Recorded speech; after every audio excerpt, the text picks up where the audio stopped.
Yes guys, welcome back to another video. Welcome to the George Benson football channel for Chelsea news on a Friday morning of a match day. Not really sure I'm a fan of the Friday night kickoffs, especially when they're at 3 in the bloody morning for me. But today we're going to be talking Andre Santos, David Washington, Pochettino, killing the curse of the number 9 shirt at Chelsea with a new signing. We're also going to talk about Gallagher being pushed to stay by the Chelsea Academy.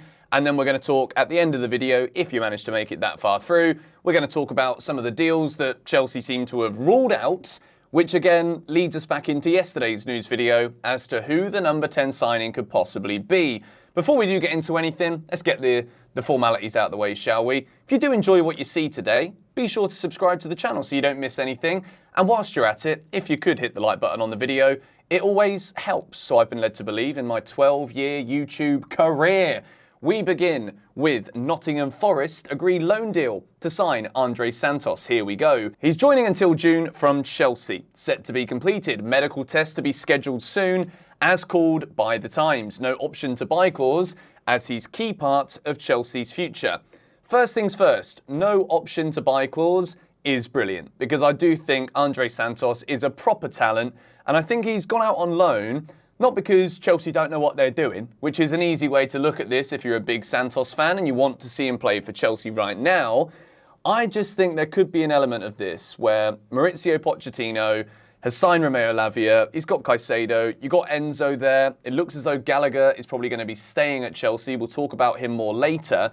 You've also got Leslie Ugochukwu's come in as well. No loan for him as of yet. Chelsea obviously have to be careful about how many players they send out on loan, particularly abroad. I think we can only send 5 players on loan to foreign clubs. So, with Santos leaving, for me this screams like Pochettino in training has seen maybe Big Leslie is a bit further advanced right now.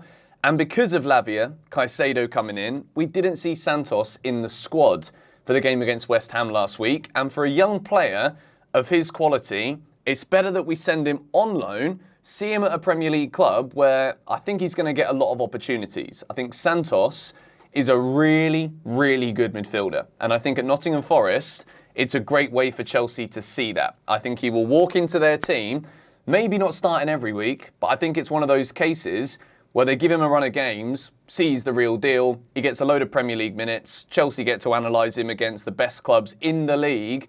Remember how young this kid is too. And I think this is probably the best move I could think of. As much as I wanted him to stay, we got to be realistic. You can sometimes look at the avenue for the player and maybe he thinks, well, if I'm on loan now, maybe I'll never make it, with Chelsea spending nearly 300 million on their best midfield 3. So, what shall I do?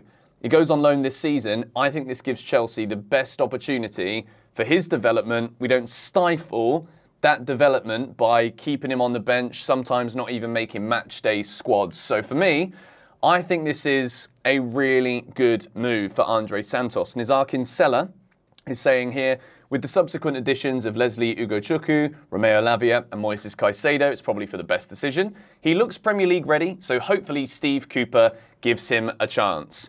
I think Chelsea will be very clear with this loan move. Of course, we send a player on loan, doesn't allow us to pick Steve Cooper's team for Nottingham Forest, but I do think the conversation will have been, well, you want to take Santos on loan. There's been plenty of other clubs looking to loan him this summer. I think there's been 6 interested clubs for Santos. So Chelsea pick Forest, probably because Forest have a plan for the player. Let's move.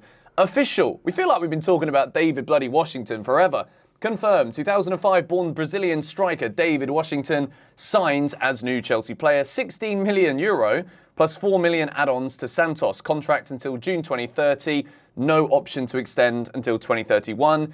Loan to Strasbourg, not agreed yet. David could stay. Decision soon. The interesting thing about this, when we tie it into what we discussed yesterday with Romelu Lukaku, Pochettino wanting to talk to him, I think Chelsea are setting themselves up here by not sending Washington on loan now, not fully closing the door to Lukaku, as much as I despise that idea. We've just spent a fair amount of money on this kid. Santos fans are unhappy. They feel as though they've sold him too early for too low a price because they're looking at Washington as a top player. When you look at him, he looks really young, but he's quality. And I think Chelsea, when we look at him in training now, Pochettino is going to be like, well, if this guy's a good finisher, if he's taken on board my instructions in the next week before the transfer window ends, maybe we take a punt here on having Jackson, Broja and Washington as the 3 strikers. And then in January, if it's quite evident, injuries keep on happening, we're not scoring goals, we need a number 9, maybe Chelsea can enter that race for an Ivan Toney, potentially, in the market come January. So we'll wait and see with Washington. I think at 18 years old, coming to the UK, no Premier League experience, it's highly unlikely that he doesn't go out on loan. Ugo Chukwu, questions to be asked about him as well. And it leads us to discuss Conor Gallagher. This is from Simon Phillips' tweet. Plenty of people not happy at Mason being allowed to leave. Mason Mount we're talking about here. He was the shining light used for the kids from the academy. That's why we want Conor Gallagher to stay, a Chelsea source revealed to Mail Sport. With all of these little hints that we're hearing about the academy not really being excited anymore about their chances of breaking into the first team, with all of the money, all of the players that Chelsea have bought, Conor Gallagher staying is actually a really big one for Chelsea Football Club, because what that does do is it proves that there is still a path into the first team for academy players. And Gallagher is one of those utility men that can be used in different positions. He's got the engine to play for Chelsea, and of course he's got the desire to be a Chelsea player as well. Gallagher's never said, I want to leave. Pochettino has always said he's really happy with Gallagher, the way that he's seeing him play, the way that he's training. So I think for me, I'm happy that Gallagher looks as though he's going to stay. We move to discuss Mauricio Pochettino's comments about the number 9 situation at Chelsea Football Club. This is a very interesting point that Pochettino has made. We need to do some things to change the energy around the number 9. I will ask the kit man to bring all the 9 shirts and we do some energetic thing to break the curse. This is what I love, because you guys know I don't believe in this whole cursing thing. I don't believe in the whole jinxing thing. I think it's a load of nonsense that gives people like me a hard time, because people genuinely get mad thinking that I'm a jinx or I'm a curse to the club. If we bring in 1 striker more, now I'm going to be sure that he uses the 9. Pochettino wants to be the Chelsea manager who breaks the dreaded number 9 curse. Hallelujah. This is exactly what I want to hear. But to me, Pochettino putting some impetus here on someone coming in and taking the number 9 shirt, I don't think Chelsea just sign another young striker, a nobody, and just give them the number 9 because Pochettino wants to just break the curse. If you give it to a young player who's never going to get any game time, then all of these comments from Pochettino are pointless, because the player won't play anyway, so there's still 0 goals next to the man with the number 9 shirt at Chelsea Football Club.